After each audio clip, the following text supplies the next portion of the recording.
This is the end to an all too common evening out. Young women, intoxicated, helping each other home. These women are college students where drinking habits are often heaviest and attitudes are open to the party-hardy crowds who often spend 3 to 4 nights a week drinking to excess. While overall drinking trends are down over the past 20 years, for many young women there is new concern. They are not only drinking more than their male peers, but they're now more likely to drink heavily than their male peers. David Jernigan is executive director of the Center for Alcohol Marketing and Youth at Georgetown University. Of particular concern here are the drinking patterns of the underaged, those under 21. There's been a huge amount of effort to stop underage drinking in this country in the last 10 years. It's made some impact with the boys. We're not getting anywhere with the girls. Meet Corin Zelkis, a bright, happy child born into a stable, affluent family. Raised in a quiet, all-American town outside Boston. A star student at the local high school, destined to lose much of her girlhood to the foggy haze of alcohol. My friends were all drinking at that time, and I was afraid of being left out. Corin was 15 when she took her first drink. She was 16 when she passed out for the first time and ended up in a hospital having her stomach pumped. I didn't wake up until the next morning in my house, in my childhood bed, in the hospital gown, sort of wondering what had happened the night before. How did your parents respond to that? They were shaken, they were terrified. But their fright and that experience did nothing to discourage you from drinking. It did for a while. But, 6 months down the line, I was at a party, my friends were drinking, they were having fun and laughing, and I didn't want to be left out. And she wasn't. Out of high school and on to Syracuse University, Corin's life was increasingly filled with boozy nights, blackouts, fearful experiences, and in the end, those experiences filled the pages of her first book, Smashed, published a year ago and on the bestseller lists ever since. It is a powerfully candid chronicle of her own dark experiences in painful detail that has struck a nerve with young women across the country. It was the only time that I could feel empowered, when I was drinking or when I was drunk. Is it the only time you felt attractive? Oh, definitely. So without the alcohol, you didn't feel like there was anything about you that was interesting or compelling? It's not awful, no. You write in your book, I am staggering up the stairway while I grip the railing with both hands until I make it to my floor, my door, and pass out in my clothes on my bed. Awful. And yet, you were able to maintain straight A's. Yeah.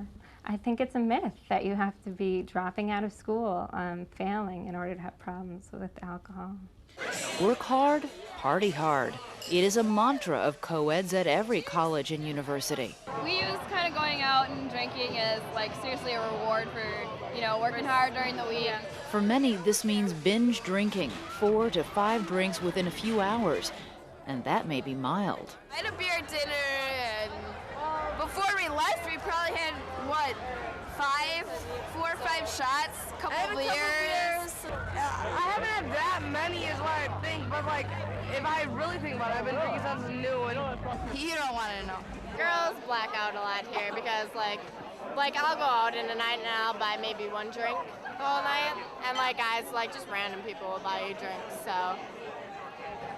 Because of differences in physiology, it takes less alcohol and less time for women to become intoxicated than men.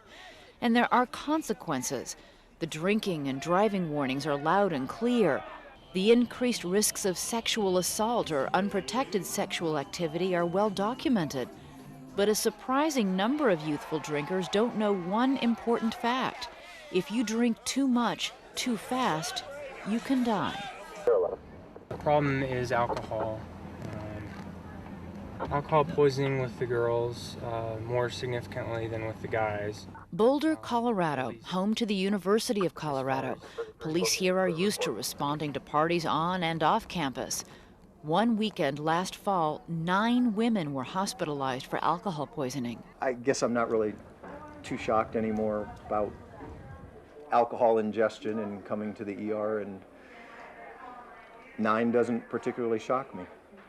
Kids that we're seeing tend to be drinking liquor as opposed to beer. So most of the patients that we end up seeing have been drinking vodka or liquor of some sort. Just 60 miles north in Fort Collins, Colorado, another story grabbed headlines on Labor Day in 2004. Samantha Spady was just about to start her sophomore year at Colorado State. From her early years in high school, she had been a standout. Senior class president, exactly. Captain of the cheerleading squad, homecoming queen, National Honor Society. This girl had it together. She did have it together. Pat and Rick Spady speak out about what happened to their daughter that night in early September. After drinking at some places, she ultimately ended up back at the Sigma Pi fraternity house.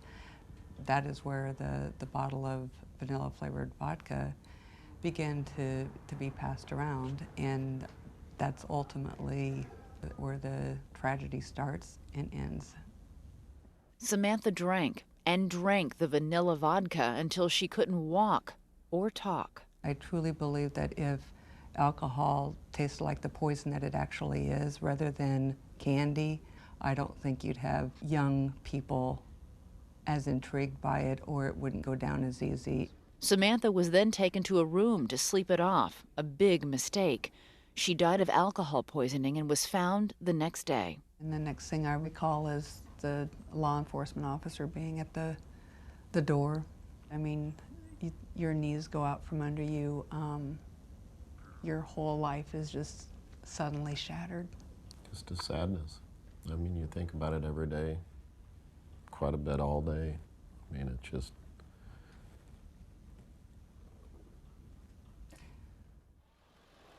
Unresponsive, incoherent, unconscious. That individual is in need of immediate medical attention. Never leave them alone. Samantha Spady's death was preventable. It was a shock to the Fort Collins community and made news across the nation. Students attended prayer vigils. Angel, you were born to fly, and if you get too high, I'll catch you when you fall. It has been a year now since Samantha's death. In Fort Collins, students tell us the shock of her death has worn off, and students are drinking just as hard as before. For every Samantha Spady, there are literally 1,399 other deaths on college campuses per year as a result of alcohol use. I wish it were just that isolated instance, but it's not. On State Street in Madison, Wisconsin, university students hit the bars with particular passion. Named the #1 party school, university officials work hard to curb excessive student drinking. Police regularly sweep the hangouts, checking IDs. Cheers to Halloween. But how do you stop this? These girls are drinking straight shots before they go out. It's called pre-gaming, and everyone, even the underaged, says they do it. It is a way to save money, they say, and get your evening off to a fast start. The problem, though, is often how that evening ends. But you also write that you can't remember your first kiss, and you're not even sure when you lost your virginity because you were so drunk. Yeah, horrible. I did wake up in a fraternity house one morning and just sort of had no idea what had happened and didn't want to know what had happened. You had all your clothes off? Yes. You had no idea how you got into that bed? No, I did not remember getting there. Do you realize how frightening that sounds? It's terrifying and it's horrible, and it's something that no one ought to ever experience. I can't imagine your mom and dad not reading that and getting really upset. They were. And I think they were really sad too, just to know the kind of despair that I felt when I was in college, especially. For Corin's parents, Sharon and Bob, the truth of her desperate struggle with alcohol was delivered in the draft of her book, left at their home one weekend. I started to read. It was painful. So many times I wanted to put it down. I grieved over my daughter continually putting herself in harm's way. And as a parent and a mother, I didn't know about it and I didn't do anything to help her. Most parents don't know all they think they do about their kids. something to think about for any parent whose daughter is on her way right now to spring break. Spring break, baby, 2005! Cancun, Mexico. These are pictures from a year ago. Boys and girls gone wild, fueled by an endless supply of alcohol and youthful energy. And justified by the traditional rites of spring break, where excess is expected and binge drinking appears to be the norm. I'm drinking so much! But the hard drinking habits aren't left on the beaches of Mexico. They often continue on campuses across the country, 3 and 4 nights a week. Colorado, Wisconsin, upstate New York, Florida. The crowds that are out to drink to the point of intoxication. Do you guys think any of you actually binge drink? Whether you want to recognize it as binge drinking or not, I think that's what they're doing. We gathered a small group of co-eds from across the country who were willing to speak candidly. I feel like almost every time I drink, I binge drink, because I feel if I'm going to drink, then I want to get drunk. I don't want to drink just to have like 1 or 2 drinks. How many drinks do you have? What's a good bender for you guys? I'd say by the end of the night, maybe like 8. Sometimes I'll take anywhere from 8 shots to probably like 15. 15 but that's shots? like spanned out in hopefully a really long time.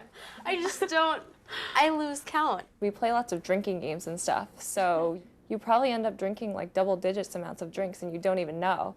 Have any of you guys gotten sick from drinking too much? Oh, absolutely. All of you guys. Have any of you guys ever blacked out from drinking too much? So how many times have you promised never again, only to go out again? Every time I drink. It was here in Syracuse, New York, in the bars near the university campus, that Corin Zelka spent her college years in a haze of alcohol abuse. So it doesn't surprise you when you read these stories about these girls who are binge drinking in college? It doesn't surprise me. It still saddens me. I'd read the statistics and I knew just how many girls were going to the hospitals around universities needing to have their stomach pumped, and how many were sexually assaulted and how many were feeling depressed. But the campus bars were soon traded for those along New York's 3rd Avenue. College was over, but the alcohol abuse wasn't. You write in the book, I vomit most mornings, but sometimes I also spit up black specks that remind me of coffee grounds, and I don't know that they're symptomatic of stomach bleeding. Sometimes my feet are muddy, and I catch them poking out of the covers, and I realize I walk down 3rd Avenue with my shoes in my hands. Scary, really scary. And I mean, those were signs that I was really wreaking havoc on my body. After waking up in another stranger's apartment, Corin scared herself straight. She stopped drinking, but the fix might not have stuck if she hadn't rediscovered her first love and started to write. I do think that reading and writing, that replaced drinking in a lot of ways. It helped me fill my time, but more than that, it gave me a sense of pride and self-confidence outside of going out and getting drunk. Please welcome Corin Zelka to Nichols College. In the years since Corin's book was published, she has traveled the country, speaking to students and parents about the risks of abusive drinking. There's not a book like this out here. There's so many girls that are going through that. Sharing her own painful story as a way to alarm and alert. And women of all ages are responding. A lot of college girls have written to me to say, you wrote my life story. You wrote, this is exactly how I felt growing up. These are the reasons that I was drinking. I went to rehab after I read your book, and I'm not sure I would have gone otherwise. Seemed like a way for us to bond. At the end of your book, you write, in the year and a half since I've quit drinking, I'm not sure I found the good life, but I've certainly uncovered a better one. I've learned that my anxiety won't ever drop off entirely. I've learned that I can't jolt myself out of sadness. There were things in me that I was drinking to change, feeling that I ought to be the girl who's laughing and throwing her head back and dancing on tabletops, and I'm just not that girl.